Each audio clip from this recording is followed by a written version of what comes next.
Hace miles de años, en este monte llamado Sinaí, ocurrió algo insólito que marcó para siempre la historia de la humanidad. Aquí Moisés recibió de Dios los 10 mandamientos. Las tablas en que estaban grabados desaparecieron, igual que el arca que los guardaba, pero su contenido sigue vivo. Los 10 mandamientos fueron entregados a un judío, pero su validez es universal. Nos enseñan cómo ser buenas personas, es decir, cómo ser amigos de Dios y de los hombres. Yo soy una mujer judía y por eso mi formación no es la misma que la de mis estudiantes o la de mis colegas. ¿Cómo llega uno a ser una buena persona? Cumple los mandamientos. Es así de fácil. Y los mandamientos son los mismos para judíos y para cristianos.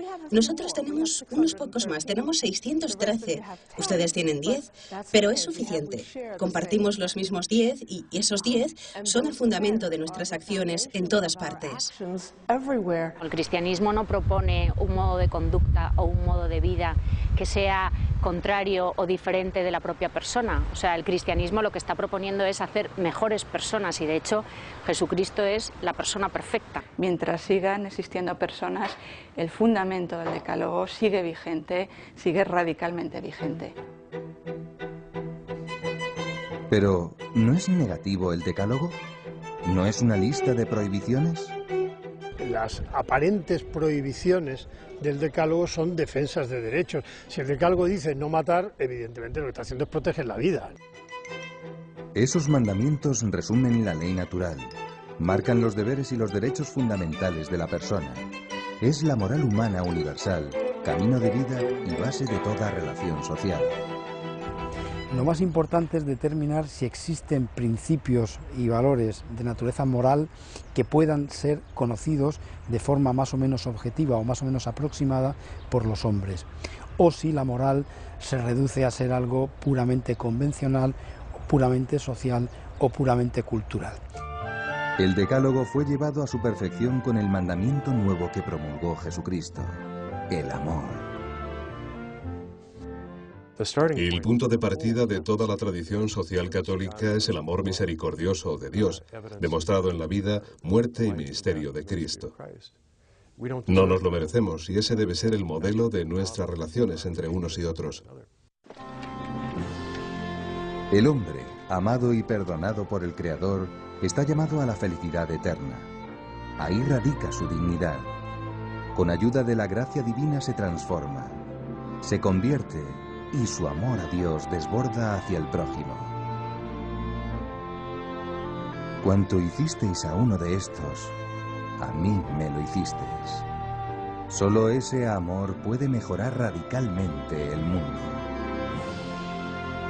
La Iglesia ofrece un camino de salvación. Guía al hombre en lo espiritual, pero también ilumina con su doctrina social el ámbito del trabajo, la familia, la economía o la política. Todos son objeto del ministerio de evangelización de la Iglesia. Pero, ¿tiene autoridad la Iglesia en materia social? ¿No es una intromisión del poder espiritual en el mundo temporal? Es cierto que Cristo confió a la Iglesia una misión de orden religioso, no político, económico o social. Pero de esa misión religiosa emanan luces y energías para conducir el orden social de acuerdo con la ley divina. A la Iglesia, como madre, le interesa el ser íntegro de la persona humana, no solo su dimensión espiritual, sino también su dimensión más humana, más terrena. La Iglesia siempre proyectó la luz del Evangelio sobre la realidad temporal, pero su función orientadora se desarrolló especialmente a partir de la Revolución Industrial del siglo XIX. Es entonces cuando puede decirse que nace la actual doctrina social católica. En el siglo XIX, las ideas individualistas cristalizaron en el liberalismo filosófico, económico y político. El egoísmo impulsaba la economía. Las condiciones en las fábricas, en las minas, eran duras, los horarios largos. Se explotaba el trabajo infantil. Se agravó la desigualdad social. Y vino la reacción. Era de signo colectivista y su forma extrema fue el marxismo.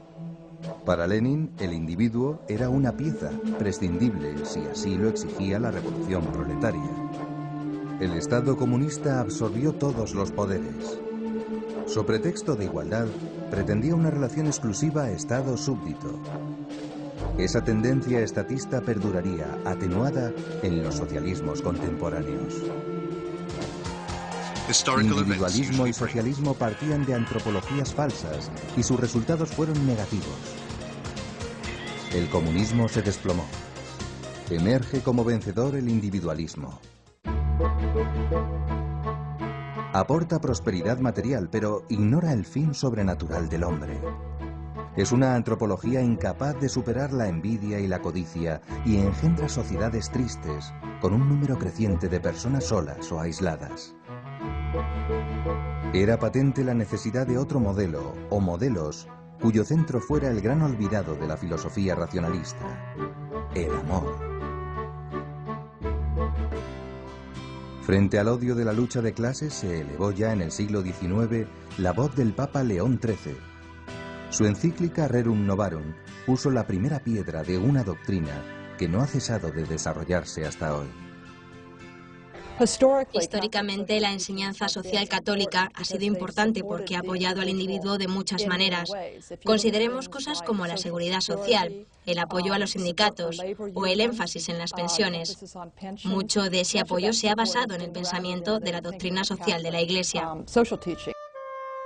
El amor cristiano puede transformar la sociedad en una comunidad en la que todos se dan a sí mismos en mayor o menor medida. Así, la familia viene a ser el modelo en que podrían inspirarse la sociedad, los estados, empresas y asociaciones. La unidad fundamental de la sociedad es la familia. Debería ser la unidad en que fuera más difícil que interviniera el Estado. La familia es el bloque de construcción de la sociedad. Y una vez que empezamos a interferir en ella, toda clase de efectos secundarios empezarán a ocurrir y no los podemos predecir. Pero en la familia es donde el individuo aprende, a través del amor, cómo crecer y desarrollarse como persona, cómo comportarse, cómo vivir en sociedad.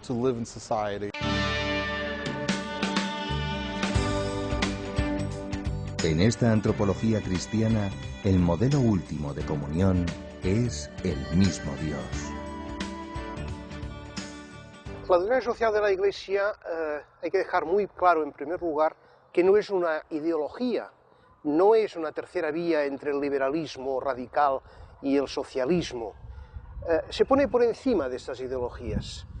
La doctrina social de la Iglesia, como dijo con mucha claridad Juan Pablo II, pertenece a la teología y concretamente a la teología moral. No consiste en un sistema socioeconómico, digamos, preciso que la Iglesia proponga como alternativa.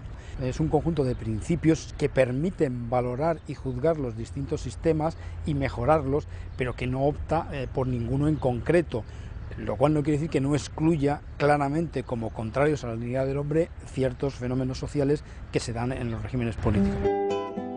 Ilumina la conciencia para vivir la justicia y la caridad en la vida social. Pero, ¿es válida solo para los católicos? La Iglesia la dirige a todos, no solo a sus fieles, pues todos están llamados a vivir conforme a la naturaleza humana y a salvarse. Muchos hoy están volviendo a las raíces de la doctrina social de la Iglesia. También los no creyentes están descubriendo que los principios de la doctrina social de la Iglesia tienen algo que enseñar en la situación actual. Esto es una especie de paradoja, porque yo observo que es más frecuente encontrar esta convicción entre los no creyentes que en los católicos. Y la Iglesia ofrece principios de reflexión, criterios de juicio y directrices de acción para la actuación, lo cual no significa que haya que ir a buscar en la doctrina social de la Iglesia recetas concretas. Son las personas que, informadas por estos principios, tienen que pensar, hacer juicios de conciencia y comprometerse personalmente en opciones personales. Difundir esta doctrina es una prioridad pastoral para la Iglesia. Su aplicación atañe en particular a los laicos que, como dice el Concilio Vaticano II, buscan el reino de los cielos, gestionando los asuntos temporales y ordenándolos según Dios. El fundamento de la enseñanza social católica se resume en grandes principios. Principios como el de la dignidad humana, el bien común, la subsidiariedad, la justicia, la solidaridad con los pobres. Estos principios a veces se entienden desgraciadamente como abstracciones, una especie de ideas áridas, rígidas o abstractas acerca de lo que constituye la vida humana. Pero en realidad la manera en que la Iglesia entiende estos principios es que los principios están para recordarnos quiénes somos. Esos principios se pueden conocer a través de la razón y de la fe. Brotan de la aplicación del mensaje evangélico a la vida social. Tienen una raíz moral, pues encauzan la conciencia a detectar la bondad o maldad en el ámbito social. La dignidad de la persona inspira toda la doctrina social. Una persona es digna porque es imagen viva de Dios. Los demás hombres son sus hermanos, sobre todo los que sufren. Por ellos murió también Cristo. La realización de una sociedad justa pasa necesariamente por el reconocimiento de la dignidad de la persona, es decir, por reconocer que cada persona es única, irrepetible y específica. El orden social, lo mismo que la empresa, deben subordinarse al bien de la persona, no al revés. El liberalismo veía en la empresa un mero instrumento económico, solo responsable ante sus accionistas. La enseñanza social católica ha aportado un correctivo importante porque ha puesto el énfasis en todos los participantes, los empleados, los vendedores, la comunidad en general, además de los accionistas. La doctrina social de la Iglesia ha sido pues un instrumento para ampliar la noción de la empresa y verla como una institución social humana, no meramente como una institución económica. La justicia es el criterio determinante de la moralidad. Consiste, según Santo Tomás, en la constante y firme voluntad de dar a Dios y al prójimo lo que le es debido. La justicia no es fruto de una convención o un pacto político. Lo que es justo no está fijado originariamente por la ley ni por una mayoría de votos. Deriva de la naturaleza humana. El modo de entender, incluso por las personas más laicas, la justicia tiene raíces cristianas y sería ininteligible sin el cristianismo. Y por otra parte, el cristianismo, así como la filosofía más sensata, nos enseña que la justicia no es una vaga utopía o un ideal inalcanzable, sino que consiste en una serie de principios de naturaleza moral y jurídica a la vez que pueden y deben plasmarse en la realidad de la vida social. Si luchamos por una sociedad justa, eso supone que conseguimos lo que merecemos. Yo no quiero lo que me merezco, quiero algo mejor.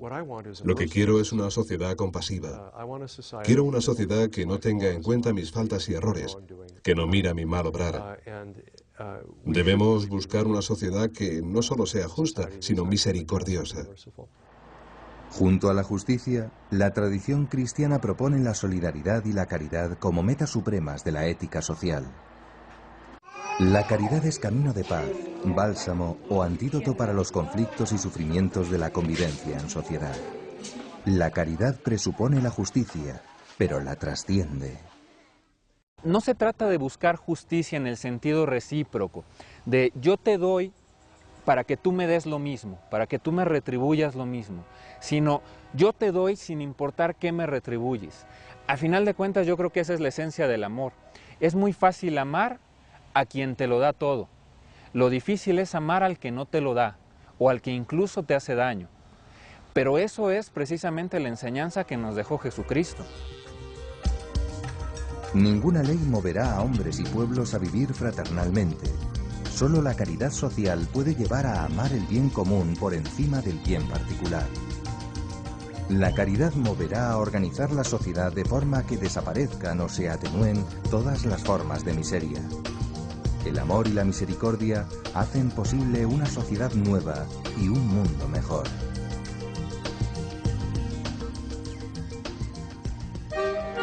Muchos hablan de libertad.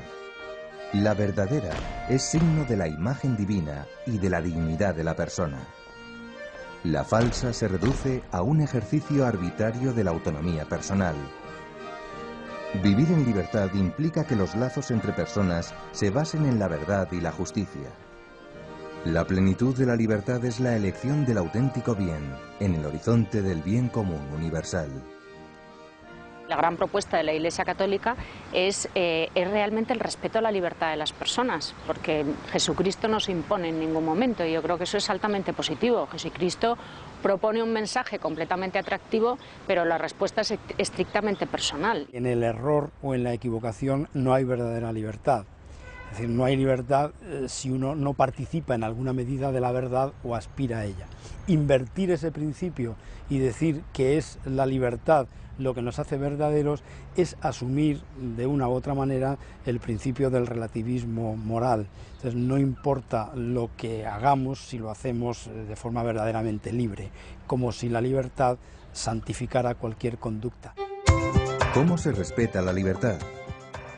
Permitiendo que cada uno realice su propia vocación personal en todos los ámbitos, sea político, económico, cultural o religioso. Solo en la libertad puede el hombre dirigirse hacia el bien, y solo siendo libre es capaz de amar a su Creador. Pero, ¿elegir no implica el riesgo de equivocarse? El hombre no camina a oscuras. Puede guiarse por la ley moral natural universal. Esta precede y aúna todos los derechos y deberes. La ley natural, dice Santo Tomás, es la luz de la inteligencia infundida en nosotros por Dios.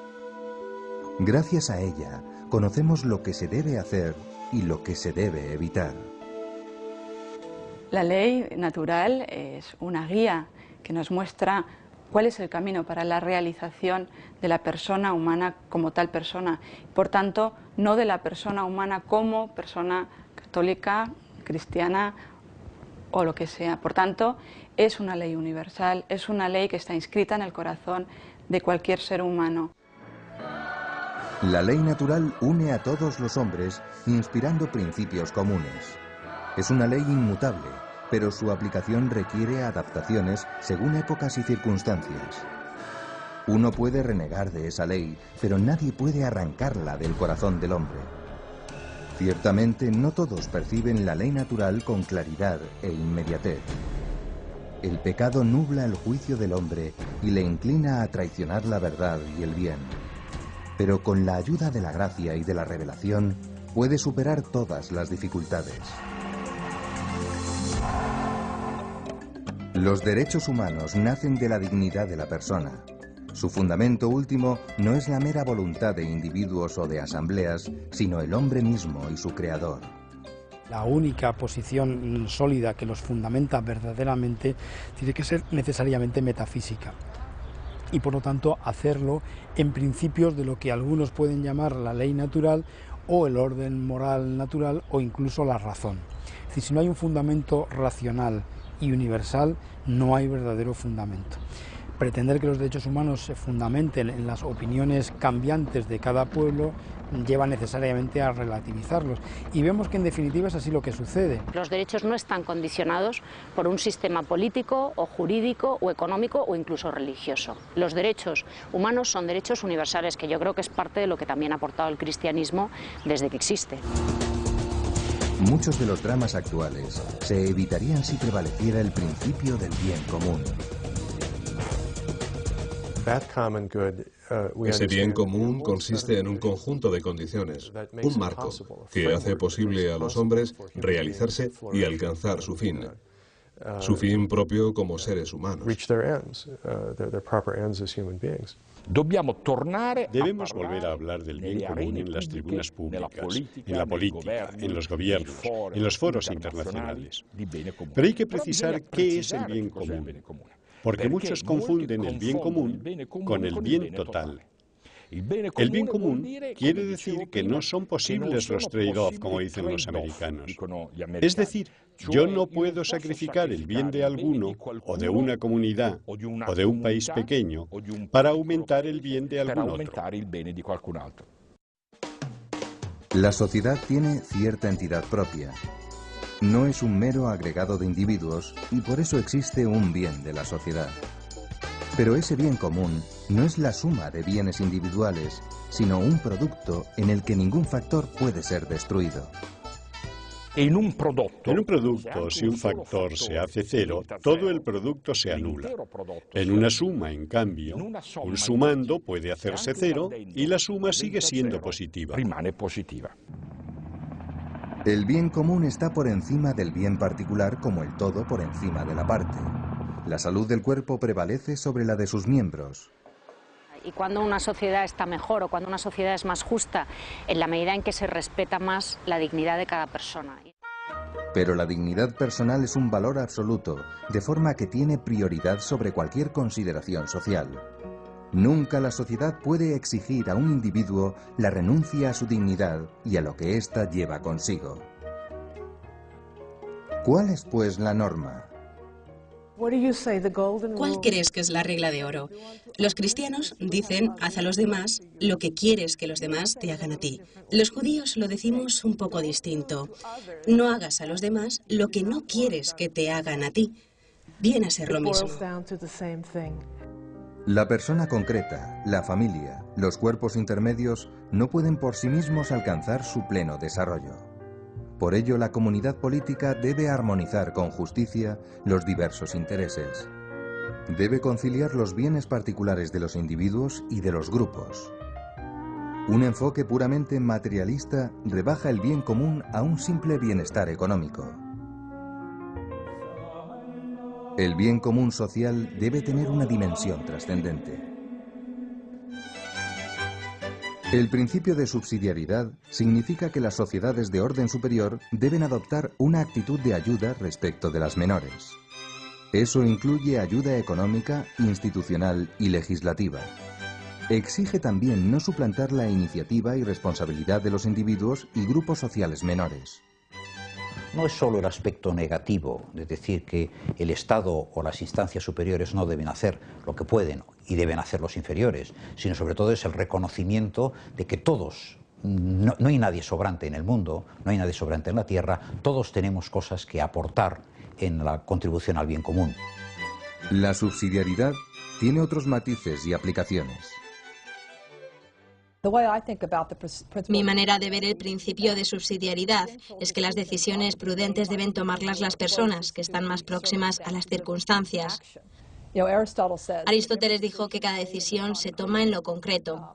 Nosotros tenemos principios abstractos, pero las decisiones siempre las tomamos en lo concreto, y las personas que mejor conocen las circunstancias son las que están viviendo en ellas. La subsidiariedad protege a las personas de los abusos de las instancias superiores. Estimula a los poderes públicos a ayudar a los particulares y a los grupos intermedios les anima a asumir las tareas de que son capaces.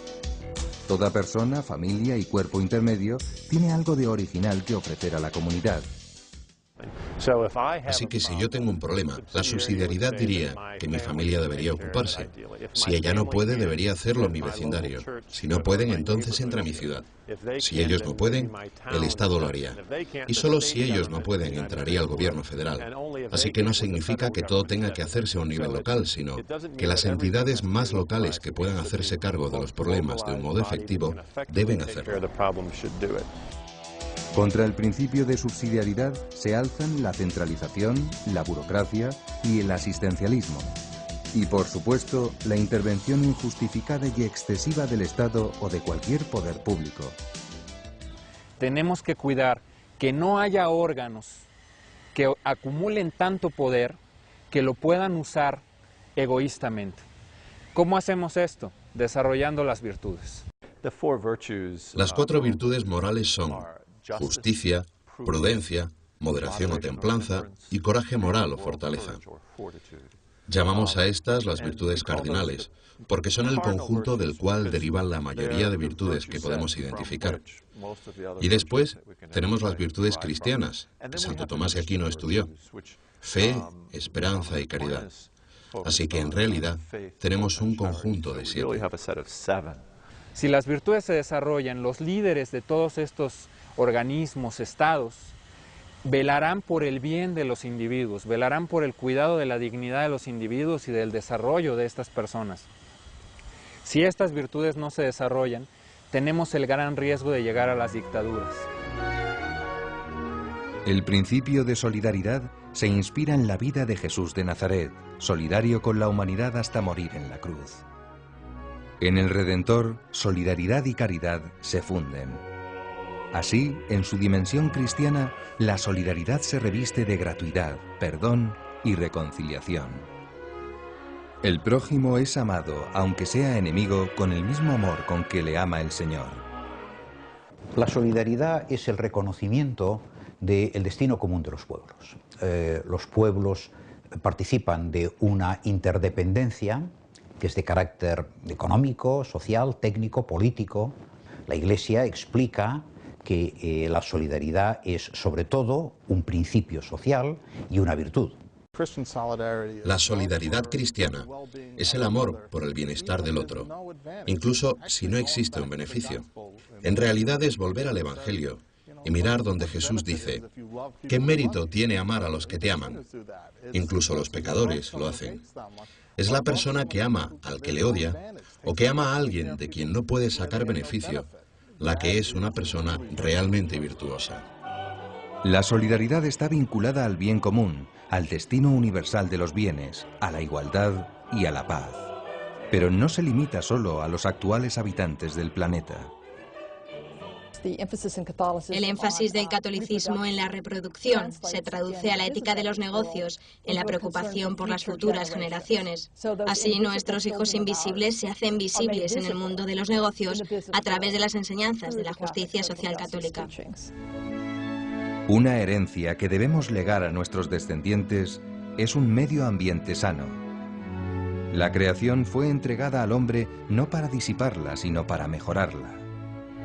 Ese es el papel de la solidaridad: aportar, ayudar, compartir, buscar el entendimiento.